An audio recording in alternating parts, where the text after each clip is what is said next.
अस्सलाम वालेकुम नाजरीन, मैं हूँ आपकी होस्ट आफिया वजाहत और आज एक बार फिर मेमन न्यूज़ चैनल से आपके लिए आपका पसंदीदा प्रोग्राम खुसूसी बच्चे और उनकी सेहत डॉक्टर गफ़ार बिल्लू और उनकी टीम के साथ लेके आपके सामने हाजिर हैं।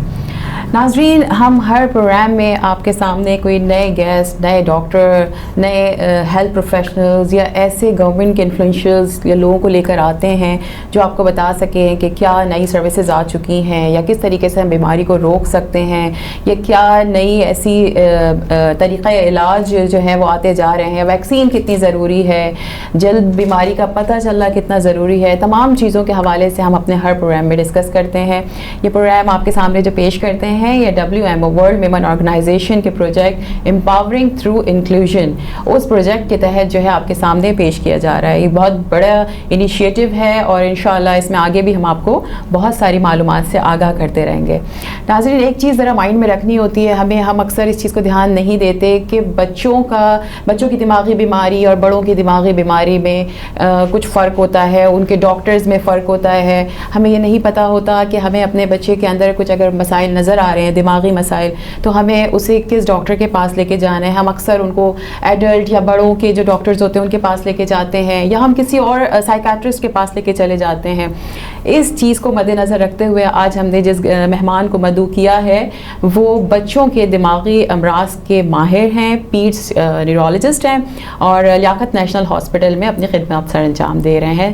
हमारे साथ हैं आज डॉक्टर रमन कुमार। हम वेलकम करते हैं डॉक्टर रमन कुमार को अपने प्रोग्राम में। बहुत शुक्रिया, thank you very much. Doctor Raman Kumar के साथ हमारे साथ हर हफ्ते होते हैं हमारे मेंटोर, हमारे रहनुमा डॉक्टर गफ़ार बिल्लू साहब और सितारे इम्तियाज़ हैं, प्रोफेसर ऑफ एमिरेटस हैं, किसी तारुफ के मोहताज नहीं हैं। अस्सलाम वालेकुम, कैसे हैं डॉक्टर साहब? थैंक यू जी, हम प्रोग्राम की तरफ चलते हैं मज़ीद ताख़ीर किए बगैर और आज हम डॉक्टर रमन कुमार से पूछते हैं कि क्या हैं न्यूरोलॉजिकल डिसऑर्डर्स या क्या हैं दिमागी बीमारियां जो बच्चों में होती हैं। बहुत शुक्रिया आपका दावत देने का और मुझे मौका देने का कि मैं आगाही के लिए लोगों से बात कर सकूं और बहुत शुक्रिया कि डॉक्टर गफ़ार बिल्लू के साथ आपने मुझे बुलाया। ये एक ऐसा शजर है जिनके नीचे हम जो है वो फले फूले हैं, तो thank you very much for this big opportunity. बहुत बहुत शुक्रिया आपका। बच्चों के दिमागी अमराज के हवाले से ये है कि बच्चों में बहुत वैरायटी के दिमागी और जहनी अमराज होते हैं। अब इनमें जहनी और दिमागी अमराज का जो ताल्लुक़ है, दिमागी अमराज वो हैं जो दिमाग के फंक्शंस जो हमारे होते हैं, चलना फिरना, बोलना, बाकी जितने भी फंक्शंस हैं उनके हवाले से अगर दिमाग में कोई खलल या कोई इशू होता है पैदाइश पे या उसके बाद, तो जब दिमाग के फंक्शंस ख़राब होते हैं, उसका काम करने का दिमाग से रिलेटेड जो हमारे जिस्मानी मामलात हैं वो अगर ख़राब हो जाते हैं तो उसको हम सेरिब्रल पाल्सी कहते हैं। और अगर हमारी जहानत के मामलात ख़राब हो जाते हैं, जिसमें जहानत में हमारा पढ़ना लिखना और इसके अलावा जो है हमारा सोचना समझने की सलाहियत, हमारा जो है जो किरदार बनता है बच्चों में, पर्सनैलिटीज़ बनती हैं, उस हवाले से जो वो जहनी बीमारियां जो उनको न्यूरो डेवलपमेंटल डिसऑर्डर्स कहा जाता है, तो एक ग्रुप हम उसका रखते हैं। और तीसरा जो होता है वो एक ग्रुप होता है कि जिसमें बच्चों की सोशलाइज करने का या उनका सोसाइटी का हिस्सा बनने की सलाहियत में जो है फुकदान होता है, उसमें वो जो है ये चीज़ें नहीं कर सकते। तो जिसमें जो अगर मैं सम अप करूँ इन तीनों को, तो हम तीन बेसिक कैटेगरीज में इसको रख सकते हैं कि जिस्मानी माजूरी, दिमाग में चोट लगने से, जहनी कमजोरी या माजूरी, जिसको पहले नाम दिया जाता था मेंटल रिटार्डेशन, अब उसको इंटेलेक्चुअल डिसेबिलिटी, जहनी माजूरी का नाम दिया जाता है। तो उसमें मैं ये कह रहा था कि मेंटल रिटार्डेशन जो है ना, ये एक बहुत ही डिसरिस्पेक्टफुल टर्मिनोलॉजी है। जी जी बिल्कुल बिल्कुल। यानी इसको नीची नज़र से देखा जाता है, ये सही नहीं है। इंसान के बच्चे को इस तरह एड्रेस करना कि आपका बच्चा मेंटली रिटार्ड, ये बहुत बुरी बात है।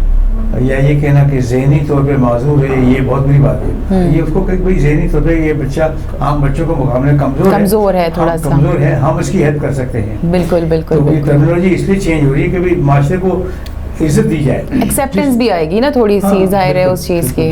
जी डॉक्टर साहब। बिल्कुल। और तीसरा जो ग्रुप है जिसमें सोशल कम्युनिकेशन, यानी हम अगर मैं बहुत अच्छा और बहुत ज़हीन डॉक्टर हूँ और मैं अपनी बात को समझा ना पाऊँ और सोशलाइज ना कर पाऊँ, कम्युनिकेट ना कर पाऊँ, तो फिर जो है ये एक बहुत इम्पॉर्टेंट एस्पेक्ट है ग्रोथ का, डेवलपमेंट का, कि हम जो है वो सोशल और कम्युनिकेशन की तरफ जो है वो उस तरफ भी सोचें। तो ऐसी कमज़ोरी या डेवलपमेंटल डिसऑर्डर जिसमें बच्चे सोशलाइज या कम्युनिकेट नहीं कर पाते या उनके बिहेवियर के इश्यूज होते हैं, वो एक सोसाइटी का हिस्सा नहीं बन पाते अपने बिहेवियर की वजह से, तो एक ग्रुप उनका होता है। तो बेसिकली 3 ग्रुप्स में हम बच्चों को इस तरह तो क्या कोई ऐसे बच्चे भी होते हैं जिनमें ये तमाम फैक्टर्स जो हैं वो इफेक्ट कर रहे हो, physical, mental and social factors? तीनों इंटर रिलेटेड हैं। अगर कोई बच्चा जिस्मानी तौर पे कमज़ोर होता है या उसमें जिस्मानी तौर पे वो सही नहीं हो सकता, तो ऑब्वियसली उसके बिहेवियर में चेंजेस, फ्रस्ट्रेशन की वजह से जब वो दूसरे बच्चों को देखता है भागता हुआ, तो एक बच्चा जो भाग नहीं सकता, चल नहीं सकता, अगर वो किसी बच्चे को देखेगा तो वो उसमें जो है पर्सनैलिटी में चेंजेस आना ये एक फितरी अमल है। तो ये इंटर रिलेटेड होते हैं। एक जो कंडीशन होती है वो दूसरे में मर्ज कर जाती है, लीड कर जाती है। तो लेकिन हमें देखना ये होता है कि सबसे बुनियादी वजह कौन सी है और जो बाकी जो चीज़ें हैं वो किस में लीड कर रही है। तो ये सारे मामलात को एक जगह पे देखना बहुत ज़रूरी होता है। तो डॉक्टर साहब किस तरह से अर्ली डिटेक्शन की जाए, क्योंकि अगर हम जल्दी इस चीज़ को पकड़ेंगे तो ज़ाहिर है कोई भी मसला होता है जल्दी पकड़ में आता है तो इलाज भी जल्दी है। तो कोई क्या, आपका बहुत शुक्रिया ये सवाल पूछने का, बहुत अहम सवाल है ये। देखिए मैं आपको कुछ अपडेट्स मैं बताना चाहूँगा कि पहले जो सेरेब्रल पाल्सी यानी जिस्मानी कमज़ोरी, दिमाग में चोट लगने की वजह से पैदाइश पे, उसका तयन जो है वो 2 साल के बाद किया जाता था। कि कहते थे कि 2 साल तक तो दिमाग की ग्रोथ हो रही है, उसके बाद देखेंगे कि जब पूरी मुकम्मल ग्रोथ हो जाए तो हमें अंदाज़ा होगा कि बच्चे में क्या क्या कमज़ोरियाँ हैं। अच्छा। तो जब ड्यूरिंग द प्रोसेस उसको नहीं देखा जाता था। अब जो है डॉक्टर जो हैं वो अर्ली डिटेक्शन पे बहुत ज़्यादा जोर दे रहे हैं और अर्ली डिटेक्शन के लिए बहुत ज़्यादा स्ट्रेटजीज़ हैं जहाँ से हम माँ बाप को ये बता सकते हैं कि आपका बच्चा आगे जाके फ्यूचर में किस कदर जो है वो अफेक्ट हो सकता है। तो एक बड़ी क्लियर पिक्चर माँ बाप को दी जाती है। इसके तरीक़ेकार में जो है वो क्लिनिकल एग्जामिनेशन है, यानी कि एक डॉक्टर की हाथ और निगाह कोई MRI से ज़्यादा जो जिसकी सेंसिटिव जो टेस्ट हैं वो है डॉक्टर की आंख और जो है उसकी निगाह और उसके जो है हाथ। तो हम हिस्ट्री लेते हुए, हम हिस्ट्री से और बच्चे को एग्जामिनेशन करते हुए हम उसको माँ बाप को as early as 1 month of age हम उसको परसेंटेज में बता सकते हैं कि 60% चांस है कि बच्चे को मासूरी होगी, और अगर तो मासूरी होगी तो क्या कंप्लीट मासूरी होगी या एक साइड की मासूरी होगी, या तो ये मुमकिन है। इसके लिए स्कोरिंग सिस्टम है जिसको हम हाइंड स्कोर कहते हैं, HINE, हाइंड स्कोर कहते हैं। ये डॉक्टर्स को तरबियत दी जाती है, जो हमारे जो नए डॉक्टर्स बन रहे होते हैं उनको हम सिखाते हैं। एक सिर्फ एक सिंपल चार्ट होता है जिसमें बच्चे के जो पोस्चर होता है, यानी वो जिस तरह लेटा होता है, जिस तरह मूवमेंट कर रहा है, उस पर स्कोरिंग करते हैं। सही। अब वो स्कोरिंग से हम ये बता सकते हैं कि ये जो है बच्चे की स्कोर करके हम उसकी प्रिडिक्ट कर सकते हैं। इसकी प्रिडिक्शन वैल्यू जो है सेंसिटिविटी 99% है। MRI की सेंसिटिविटी 88% है। यानी आप एक मशीन से जो आप डायग्नोज कर सकते हैं और प्रिडिक्शन दे सकते हैं माँ बाप को कि किस कदर जो है आपका बच्चा आगे जाके उसको स्पेशल नीड्स की ज़रूरत है, वो आप अपने एक स्कोरिंग सिस्टम से, हाइंड स्कोर से जो है वो आप बता सकते हैं। इसी तरह से एक और जो बच्चों की मूवमेंट्स चेक करके, यानी आपने कुछ भी नहीं करना, आपने बच्चों की मूवमेंट है। एक नौज़ायदा बच्चे की 5 किस्म की मूवमेंट होती है। उनके मूवमेंट्स की जो उसमें सॉफ्टनेस होती है और जो जिसमें लचक होती है उसको देखा जाता है। इसको 5 तरह की मूवमेंट्स में कैटेगराइज किया जाता है। उन मूवमेंट से अंदाज़ा लगाया जा सकता है कि आगे जाके बच्चा किस तरह होगा। अब इसमें जो एडवांसमेंट आई है इसको हम GM स्कोर कहते हैं, जनरल मूवमेंट्स।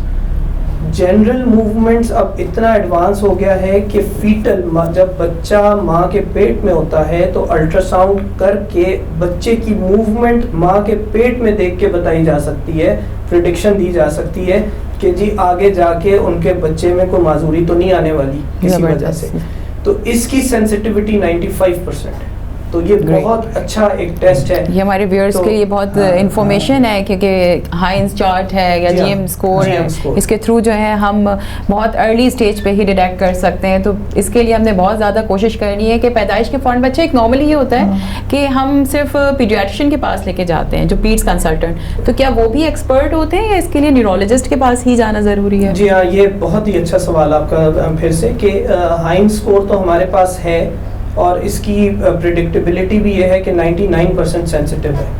अब करे कौन, ये भी बड़ा एक सवाल है कि इसको क्या वो एक नियोनेटोलॉजिस्ट करे, एक न्यूरोलॉजिस्ट करे, एक नर्स करे, इस पे ऐसा सच रिसर्च नहीं हुई है। हमने लियाकत नेशनल में एक रिसर्च लॉन्च की है इस बेसिस पे कि इंटर रेटर रिलायबिलिटी, यानी कि डिफरेंट जो लोग हैं डिफरेंट फील्ड से, उनके स्कोरिंग में कितना फ़र्क होता है।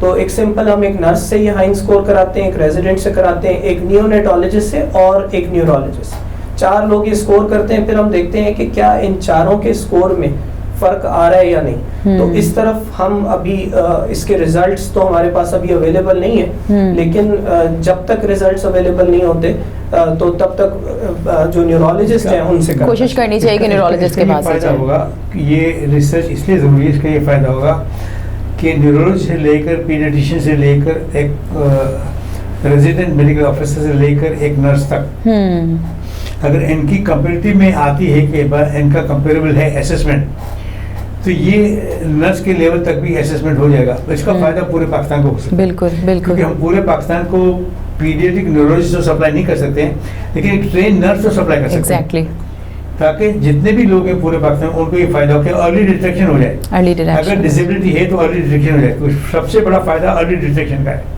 ये डॉक्टर साहब का जो रिसर्च वर्क है, इसका ये जिसको अंग्रेजी में कहते हैं मोन्यूमेंटल रिसर्च वर्क है।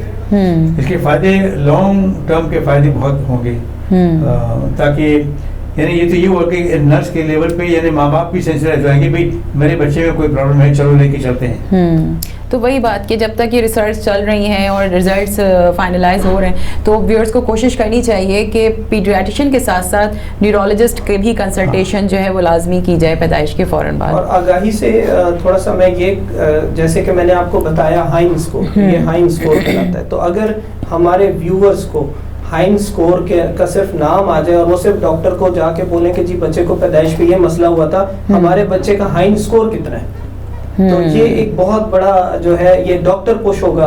और डॉक्टर फिर सीखेंगे, डॉक्टर जब एक मरीज आके आपसे सवाल करता है कि जी मेरे बच्चे का हाइंस स्कोर कितना है, आपको हाइंस स्कोर के बारे में डिटेल्स पता होने की जरूरत नहीं है, ये डिटेल्स डॉक्टर को पता होनी चाहिए। लेकिन आपको as a patient demand supply वाला फॉर्मूले की बात कर रहे हैं कि डिमांड आएगी तो फिर डेफिनेटली हम आपको जरूर ये लफ्ज जो है अपने डॉक्टर से पूछना चाहिए कि जी हमारे बच्चे का हाइंस स्कोर कितना है। तो ये अगर मैं एक मैसेज आज इस प्रोग्राम के थ्रू अपने व्यूवर्स को दूं तो ये सबसे इम्पोर्टेंट मैसेज है कि वो स्कोरिंग सिस्टम को जी याद रख लें।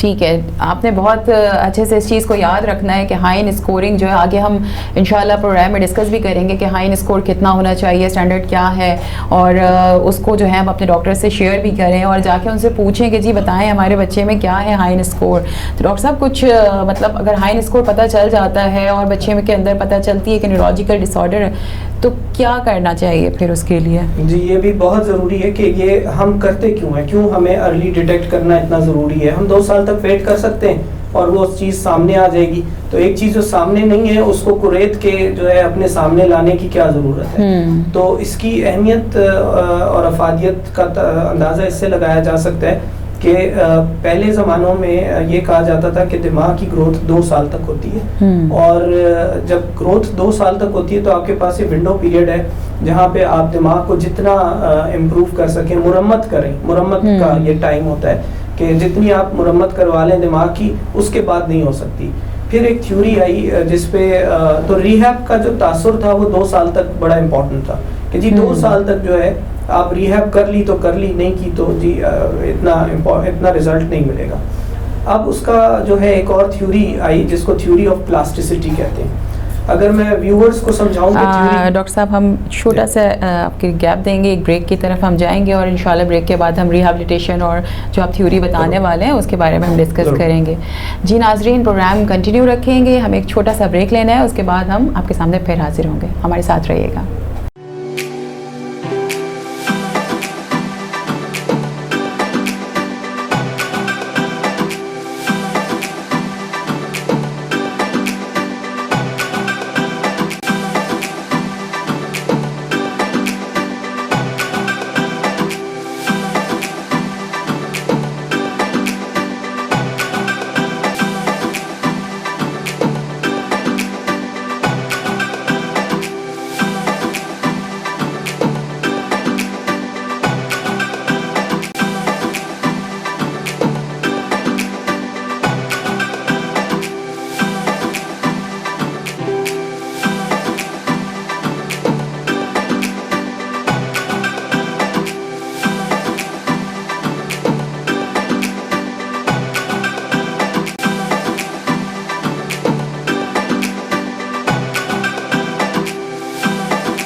जी नाजरीन, वेलकम बैक। ब्रेक से पहले हम बात कर रहे थे डॉक्टर रमन कुमार से रिहैबिलिटेशन के बारे में, हाइंस स्कोर के बारे में, तो हम इसी को कंटिन्यू रखते हैं और अगेन डॉक्टर साहब से कहते हैं बताएं जो हमें इंफॉर्मेशन दे रहे थे। जी डॉक्टर। तो मैं थ्योरी ऑफ प्लास्टिसिटी की बात कर रहा था और कब तक हमारे पास जो है वो गुंजाइश होती है बच्चों के दिमाग और जहन सही होने में। तो पहले ये कहा जाता था कि 2 साल जो है वो कट ऑफ है, 2 साल के बाद दिमाग की ग्रोथ नहीं होती। अब थ्योरी ऑफ प्लास्टिसिटी क्या कहती है कि अगर मैं व्यूअर्स को आसान अल्फाज में समझाऊं कि जैसे प्लास्टिक होता है, आप प्लास्टिक को अगर खींचते हैं तो वो खिंच जाता है। तो अगर इसी तरह दिमाग जो है वो कहते हैं कि 7 साल तक, 7 इयर्स तक प्लास्टिक की तरह होता है।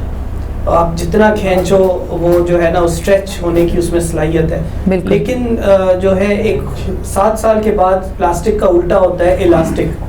आप अगर इलास्टिक को खींचते हैं और फिर छोड़ देते हैं तो वो वापस वहीं पे आ जाता है।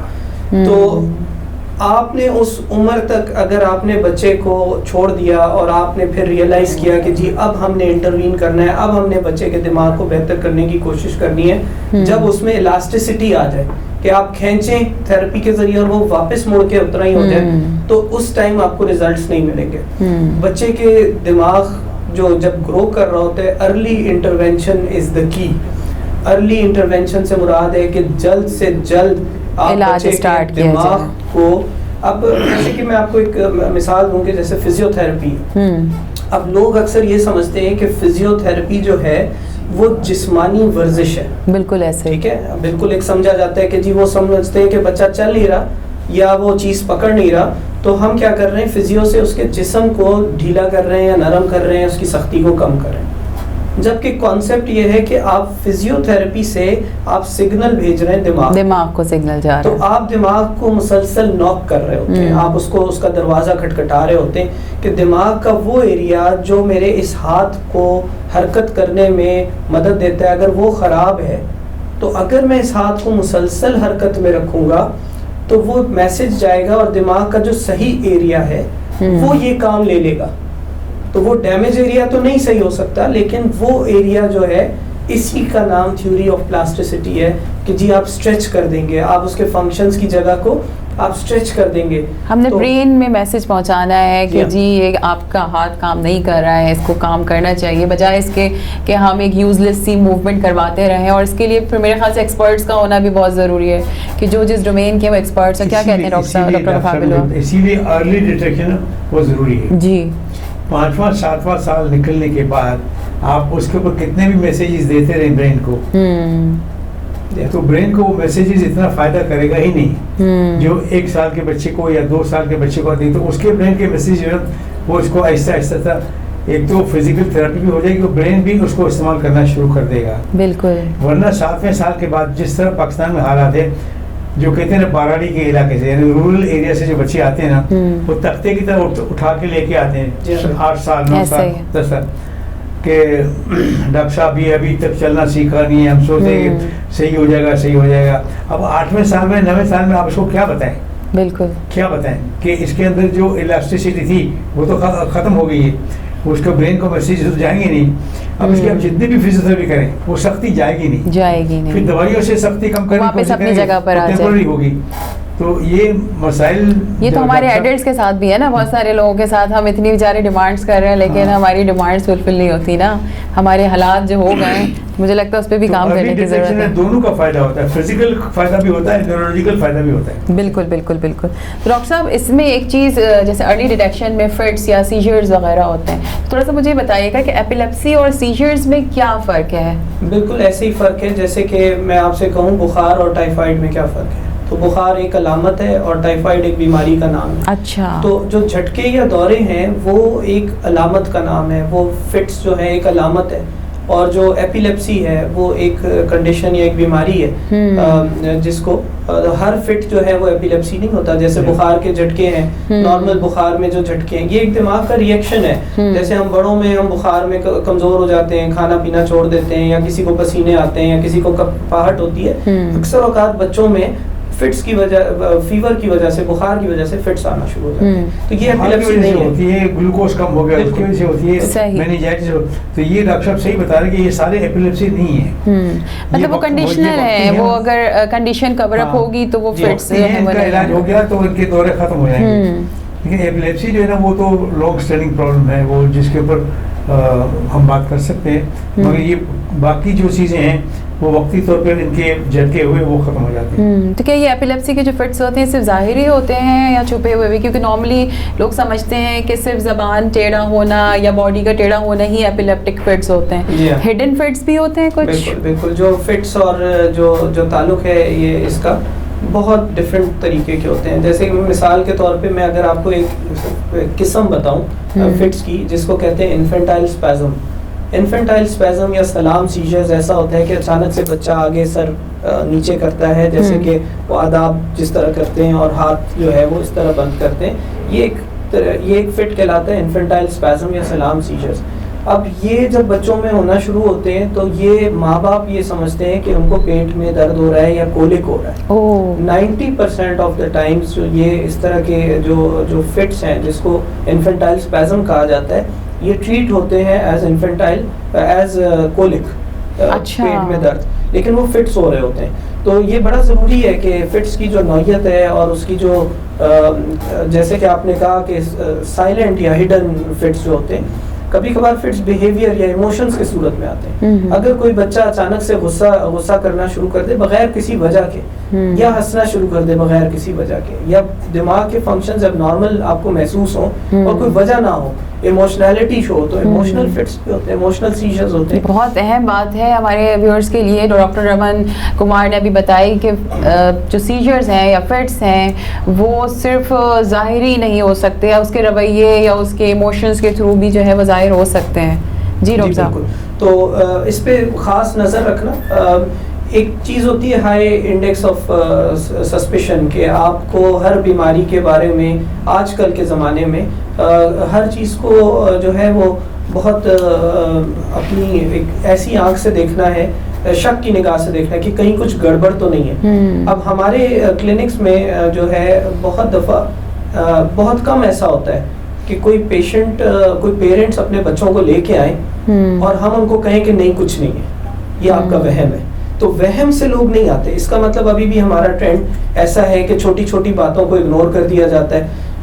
हम 90% 95% क्लिनिक में वाकई बीमारियां देखते हैं। बहुत कम ऐसा होता है कि हम किसी को तसल्ली देके हम भेज दें कि नहीं कुछ नहीं है। तो ट्रेंड ऐसा होना चाहिए आजकल के ज़माने में, जब इतने डॉक्टर्स हैं और बीमारियों का स्कोप इतना बढ़ रहा है और उनकी प्रेजेंटेशंस बहुत मुख्तलिफ हो गई हैं। यानी कि जब बहुत पहले जो है टाइफाइड का बुखार वो एक ख़ास तरीके से आता था, अब चूंकि दवाइयाँ फ़ौरन दी जाती हैं, उसके अलामात बदलना शुरू हो गए। अब टाइफाइड फीवर उस तरह से नहीं आता जैसे किताब में लिखा होता है कि इस पैटर्न में आता है। तो इसी तरह बीमारियों की जो प्रेजेंटेशन है, बीमारियों का जो जाहिर होने का तरीका है, इतना बदल गया है कि आपको कोई भी गैर मामूली चीज़ नजर आए तो आप अपने डॉक्टर से, बीमारियों के जरासीम भी बहुत स्मार्ट हो गए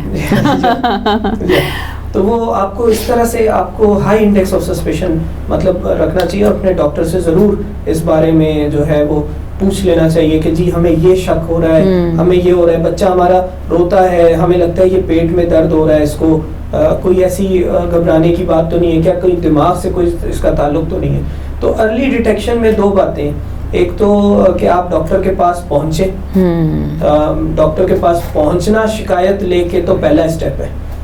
अब शिकायत को देखना ये भी है कि आप छोटी सी शिकायत को जब वो बहुत बड़ी हो जाए तब आप उसको लेके आते हैं या उसको बहुत जल्दी आप पिक करके उसको लेके आते हैं। तो ये कुछ चीज़ें हमारे डॉक्टर्स के लेवल पे होती हैं, लेकिन कुछ चीज़ें जो है वो पेरेंट्स के लेवल पे होती हैं कि आप हाई इंडेक्स ऑफ सस्पेशन रखें कि आपको कहीं भी थोड़ी सी गड़बड़, डेवलपमेंट के मामलात। एक फैमिली में 2 बच्चे हैं, एक ने जो है वो बड़े भाई ने जो है वो गर्दन ठहरा ली थी 4 महीने में जी बिल्कुल। अब जो छोटा है उसको 8 महीने हो गए लेकिन पेरेंट्स कंसर्न नहीं हो रहे। अब वो तो कंपैरिजन हो रहा होता है कि वो उसने भी इतने देर से में की थी तो ये भी कर ले। 4 में की और ये 8 में नहीं करा तो आपके पास ऑलरेडी एक कंपैरिजन मौजूद है। ये डिले हो गया तो आप 5वें महीने पे ही जाए, आप 4.5 महीने पे जाए कि डॉक्टर साहब जब ये छोटा था तो उसने तो कर लिया था। अच्छा, इसमें डॉक्टर साहब एक चीज़ और है, डॉक्टर गफ्फार बिल्लू से मैं पूछूंगी कि एक ये भी हमारे यहाँ है कॉन्सेप्ट कि लड़कियां जो है वो जल्दी बोलती हैं, लड़कियां जो है वो जल्दी चलती हैं, लड़का है तो वो देर से चलेगा, लड़का है देर से बोलेगा। तो क्या इसमें कोई रियलिटी है या हमने सोच लिया खवातीन तेज होती हैं? ऐसी कोई रियलिटी नहीं है। ये सदियों से जो चली आ रही है कहावतें, ये उसका हिस्सा है। बिल्कुल नज़ले जुकाम के लिए कहते हैं कि दही नहीं खाओ या केला नहीं खाओ, जी बिल्कुल, ये उसी तरह की बातें हैं। हालांकि दही को, केले को नज़ले जुकाम से कोई नहीं है। वायरल इन्फेक्शन है तो नज़ला जुकाम आपको होगा, फ्लू होगा, ये चीज़ें होगी, या एलर्जी है तो आपको होगा। तो ये इस तरह की चीज़ें हैं। उसमें अगर 100 चीज़ें देखेंगे ना तो 50% जो चीज़ें वो ट्रांसमिट होती रही नस्ल दर नस्ल, वरना ऐसी कोई बात नहीं है। ऐसी इसमें लड़कियों में कोई फर्क नहीं होता है, इनकी अचीवमेंट में कोई फर्क नहीं होता है। तो इसलिए अगर कोई लड़का या लड़की कोई भी अगर हमें शक हो कि नहीं ये तो लड़का है देर में सीखेगा, तो ये सही नहीं है। आप मशवरा लें कि अभी तक बोलना क्यों नहीं सीखा, उसका मशवरा लें। अगर उसकी सुनाई कम है या ज़हनी कुव्वत कम है तो दोनों पता चल जाएगी एक सीटिंग में कि नहीं भी इसकी तो सुनाई कम है या ज़हनी कुव्वत कम है, बिल्कुल, ताकि उसका फौरन इलाज किया जाए।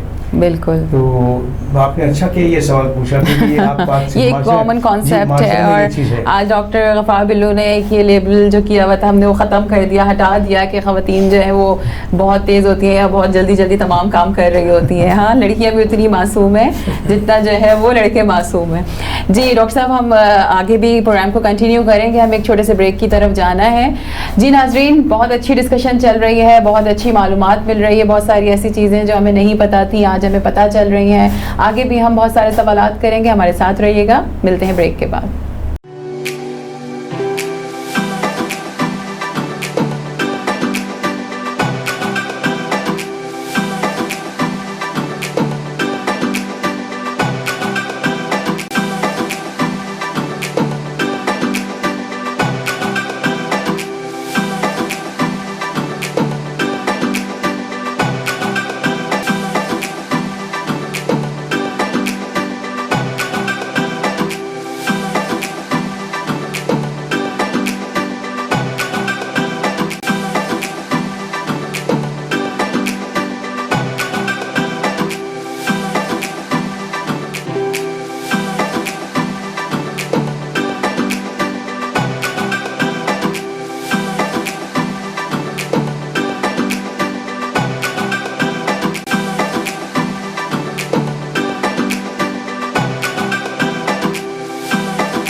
वेलकम बैक नाजरीन। ब्रेक से पहले हम डॉक्टर साहब से, डॉक्टर गफार बिल्लू से, डॉक्टर रमन कुमार से बात कर रहे थे। बहुत दिलचस्प टॉपिक था कि बच्चियों में माइलस्टोन की क्या स्टेजेस होते हैं, मेल में या बच्चों में जो हमारे मेल होते हैं उसमें क्या डेवलपमेंटल माइलस्टोन्स होते हैं। अच्छा, हम वापस डॉक्टर रमन कुमार की तरफ चलते हैं। डॉक्टर रमन कुमार, आपने बताया कि न्यूरोलॉजिकल जो है वो असेसमेंट की नीड होती है, इवेलुएट करवाने की ज़रूरत होती है।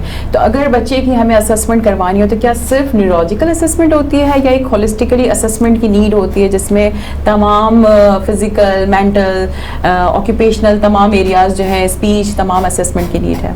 देखिए, ये बहुत ज़रूरी सवाल है क्योंकि इसमें हमें रिसोर्सेज जब हमारे पास कम होते हैं ना, तो हमारा मैसेज ऐसा नहीं जाना चाहिए कि हर बच्चे की होलिस्टिक हो। जब हम कोई मैसेज देते हैं तो वो इतना ओवरवेलमिंग हो जाता है कि लोग उसको हर बच्चे पे करना शुरू करते हैं और हमारे रिसोर्सेज जो हैं वो मजीद जो कि कम होते हैं वो एग्जॉस्ट होना शुरू हो जाते हैं। तो आपको एक फ्लो पता होना चाहिए कि किस फ्लो के तहत आप अपने बच्चों को जो है इवेलुएट कराएं। तो सबसे पहला जो चीज़ होती है आपसे शुरू होती है कि आपने हाई इंडेक्स ऑफ सस्पिशन, आपको थोड़ी बहुत गड़बड़ लगी, आपने बच्चों के डॉक्टर्स के पास जाना है जो कि आपको न्यूरोलॉजिस्ट, या तो अगर आप डायरेक्ट बच्चों के न्यूरोलॉजिस्ट के पास जाते हैं तो आपको बच्चों के न्यूरोलॉजिस्ट के पास जाके अपने मसाइल को बताना होता है। वो बच्चे को इवेलुएट करता है और वो इस ज़रूरत को देखता है कि इस बच्चे की होलिस्टिक, यानी कि होलिस्टिक से मुराद ये कि क्या उसकी जहनी सलाहियत जो कि आईक्यू है। अब बहुत सारे बच्चे जो सेरिब्रल पाल्सी यानी जो जिस्मानी तौर पे कमज़ोरी जिनको होती है दिमाग में चोट लगने से या दिमाग में असर होने से, उनका आईक्यू बहुत अच्छा होता है, उनके आईक्यू के मसाइल नहीं होते। तो लेकिन अगर मैं ये आज कह दूं कि जी हर बच्चे का होलिस्टिक सब चीज़ें होनी चाहिए, तो हर सेरिब्रल पाल्सी के बच्चे का जिसकी आईक्यू की ज़रूरत नहीं है वो भी आईक्यू के लिए पहुंच जाएगा। साइकोलॉजिस्ट ऑलरेडी कम है, वो उन पे बर्डन पड़ना शुरू हो जाएगा और जिनको आईक्यू की ज़रूरत होगी उनका नहीं हो पाएगा। तो हमें अपने रिसोर्सेज को बड़ा ही स्मार्टली और बड़ा इंटेलिजेंटली इस्तेमाल करना है। हर एक को ये सारी चीज़ें नहीं करानी। सो न्यूरोलॉजिस्ट वो शख्स है, पीडियाट्रिक न्यूरोलॉजिस्ट, जो ये डिसाइड करता है बच्चे को देख के कि जी इसकी होलिस्टिक, यानी ऑक्यूपेशनल थेरेपिस्ट भी इसका जो है एक्टिविटी ऑफ डेली लिविंग यानी रोज़मर्रा के मामलात अगर उसके सही नहीं है तो वो भी इवेलुएट करे। स्पीच का मसला है तो वो भी इवेलुएट करे। बहुत दफ़ा ऐसा होता है बच्चे बोल नहीं रहे होते लेकिन जो है वो जिस्मानी तौर पे सही होते हैं, सिर्फ स्पीच डिले के साथ आते हैं। बिल्कुल। तो फिर आपको देखना होता है कि ये आप बहुत दफ़ा ऐसा होता है लैक ऑफ रिसोर्सेज, अगर मैं आपको बताऊं, और मिस यूज़ ऑफ रिसोर्सेज, कि बच्चा जब हमारे पास आता है ना तो हम कह देते हैं कि जी बच्चा बोल नहीं रहा, लेट हो गया, तो आप इसकी स्पीच थेरेपी शुरू कराते हैं। अब वो 1 साल स्पीच थेरेपी होती है, बच्चा फिर भी नहीं बोलता। तो जब हम उसको कान इवेलुएट करते हैं तो पता चलता है तो सुनता ही नहीं है।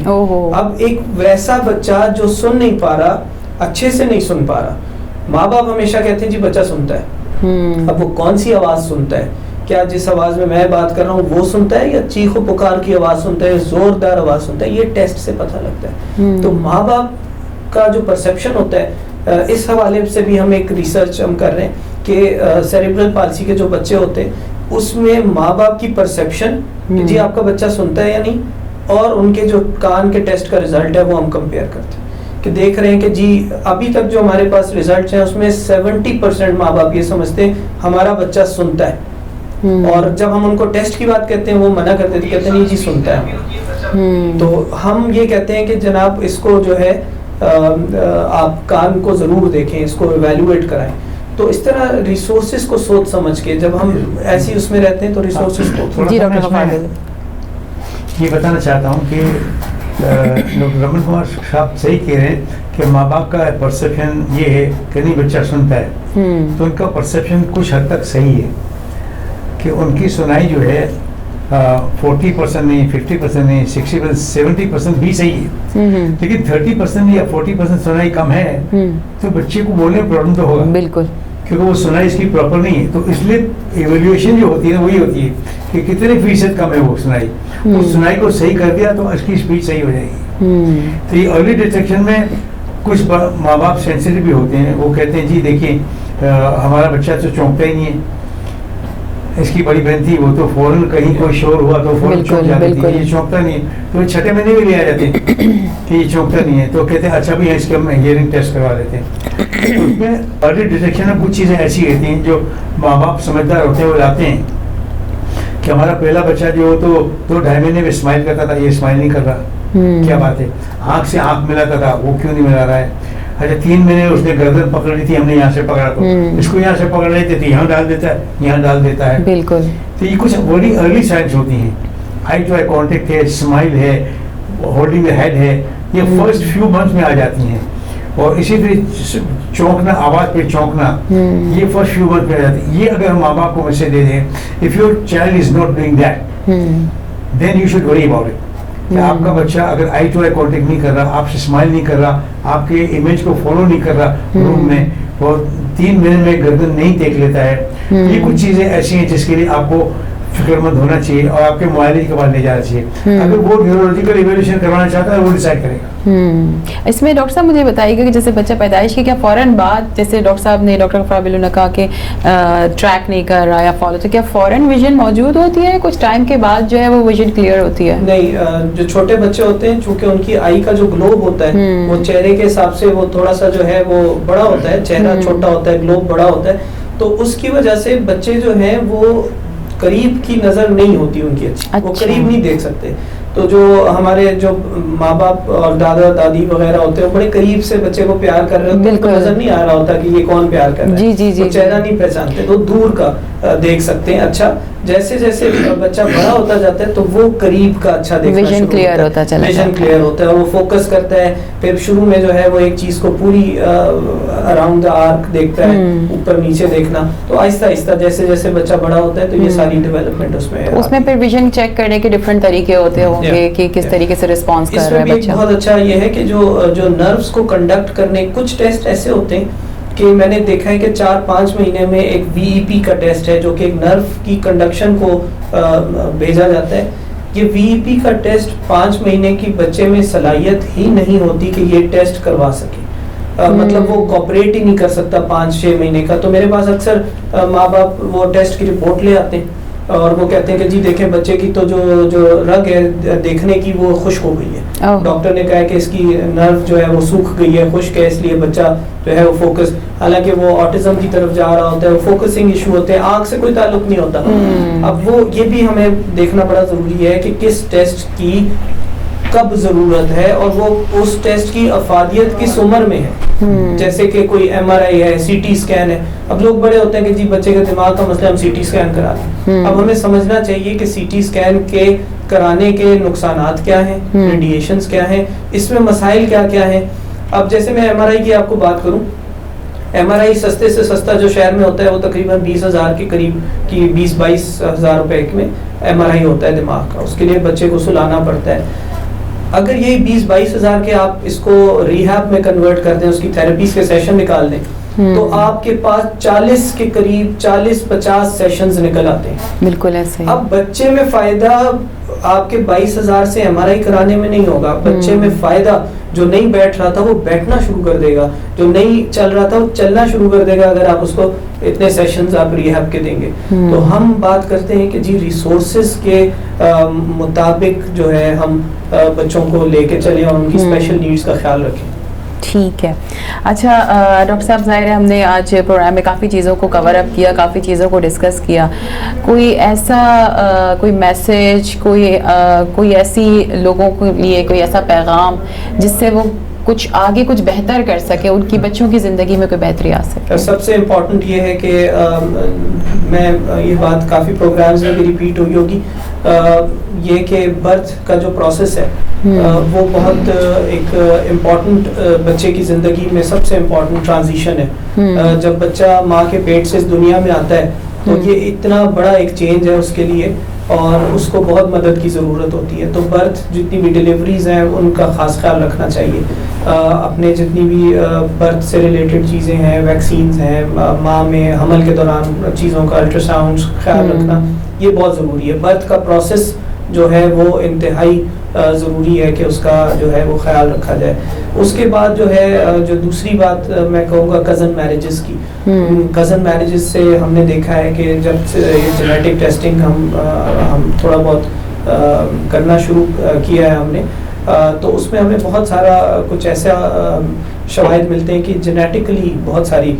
अब एक चीज़ ये होती है कि लोग कहते हैं कि जी हमारे ख़ानदान में तो किसी को मसला नहीं था, ये कैसे जेनेटिक हो गया। तो बहुत सारी बीमारियां जो होती हैं वो नस्लों में आगे जाके ज़ाहिर होती हैं। हो सकता है अभी करंटली मेरे डीएनए में 5 बीमारियां मौजूद हों जो मुझ में जाहिर ना हो रही हों, जो अगली 4 नस्लों के बाद किसी एक बच्चे में जाके जाहिर हो जाए। तो ये कॉन्सेप्ट बड़ा ज़रूरी है। तो कज़न मैरिजेस को अवॉइड करना चाहिए, और उसके अलावा अर्ली डिटेक्शन के लिए आपकी निगाह और नज़र और इंडेक्स ऑफ सस्पिशन जो है कि आपको बहुत ही ना बच्चे के मामले में कि थोड़ा सा भी अगर आपको लग रहा है तो ज़रूर डॉक्टर से कंसल्ट करना चाहिए, क्योंकि अर्ली डिटेक्शन जो है वो बहुत ज़रूरी है। दूसरा ये कि डॉक्टर्स के लेवल पे जो है, जो हमारे यंग डॉक्टर्स जो हैं और जो कि अभी ट्रेनिंग ले रहे हैं और जो मेडिकल स्टूडेंट्स हैं, उनके लिए मैं आपको हाइन स्कोरिंग की अफादियत और जनरल मूवमेंट्स की अफादियत और आपकी को ये बताने की ज़रूरत कि जी दुनिया जितनी आगे जा रही है और जितनी टेक्नोलॉजी आगे जा रही है,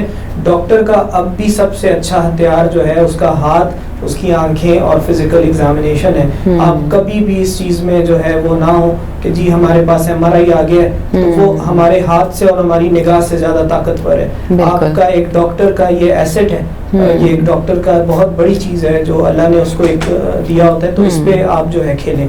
दूसरी बात यह है कि मैं वर्ल्ड विमेन ऑर्गेनाइजेशन जो है जो बहुत अच्छा काम कर रही है इन सब बच्चों के लिए, सोशल इंक्लूजन के लिए, तो मैं उनसे ये भी रिक्वेस्ट करूंगा कि हाई स्कोर के हवाले से जो है लोगों में ज़्यादा से ज़्यादा जो है वो मालूमात फराहम करें, डॉक्टर्स में स्पेशली हेल्थ केयर प्रोफेशनल्स में, कि हाई स्कोर क्या है। अभी अगर हम हाई स्कोर के बारे में हॉस्पिटल्स में जाके एक सर्वे करें और डॉक्टर से पूछें जो बच्चों का ख्याल रखते हैं, तो बहुत कम लोगों को, क्योंकि ये कसूर नहीं है, ये कोई गलती नहीं है। बात हम तब ख़त्म कर देते हैं जब हम कहते हैं गलत है।